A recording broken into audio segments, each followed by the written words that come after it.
2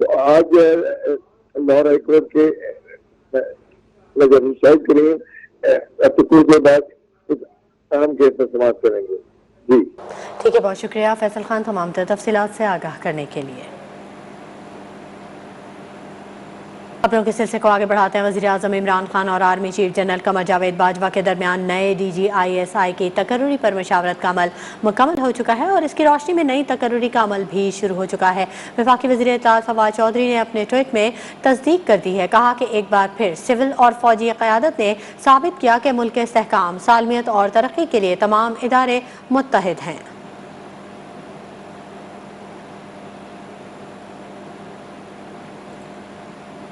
دوسری جانب مریم نواز کہتی ہیں کہ عمران خان طوطا فال وزیر اعظم ہیں، تہمات پر یقین رکھتے ہیں، اہم تقرریاں جادو ٹونے سے کرتے ہیں. ایک شخص کی تقرری کے لیے پورا ملک تماشا بن گیا.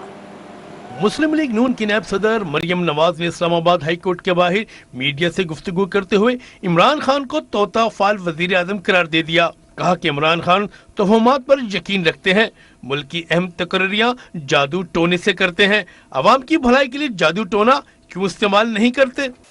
اور میں تو یہ سمجھتی ہوں کہ اگر وہ اتنا ہی ان کا جادو ٹونا سکسیسفل ہے، حساب کتاب سکسیسفل ہے، وہ جو جنتر منتر جس کو کہتے ہیں وہ سکسیسفل ہے، تو وہ عوام کی بھلائی کے لیے کیوں استعمال نہیں ہوتا. مریم نواز نے کہا کہ آئینی منتخب وزیر اعظم کے حقوق پر دو رائے نہیں. عمران خان آئینی اور منتخب وزیر اعظم نہیں، وہ نواز شریف کے مینڈیٹ پر ڈاکہ ڈال کر وزیر اعظم بنے.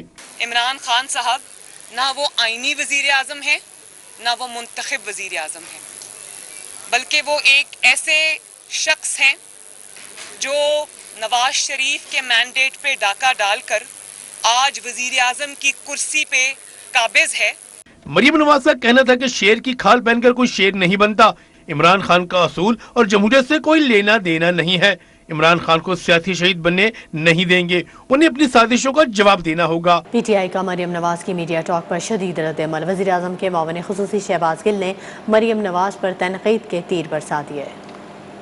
اسلام آباد میں PTI رہنماؤں کے مریم نواز پر جوابی وار.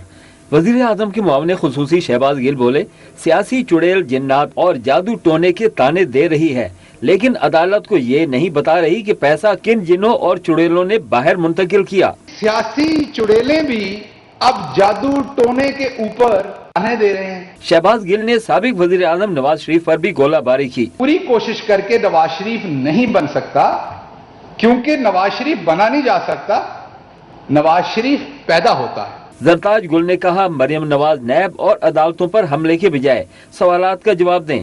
مریم نواز مقدمات سے بچنے کے لیے ہر حربہ استعمال کر رہی ہیں. آپ نیب کی کورٹس کے اوپر پتھراؤ کرنے کے بجائے، نیب کی کورٹس کے اوپر آپ جو ہے حملہ کرنے کے بجائے بہتر یہ کہ جو آپ سے سوال پوچھے جا رہے آپ اس سوال کے جواب دے دیں. ملیکہ بخاری بولی، مریم نواز اقتدار کے حصول کے لیے آئینی ادارے کو قربان کرنے کو تیار ہیں.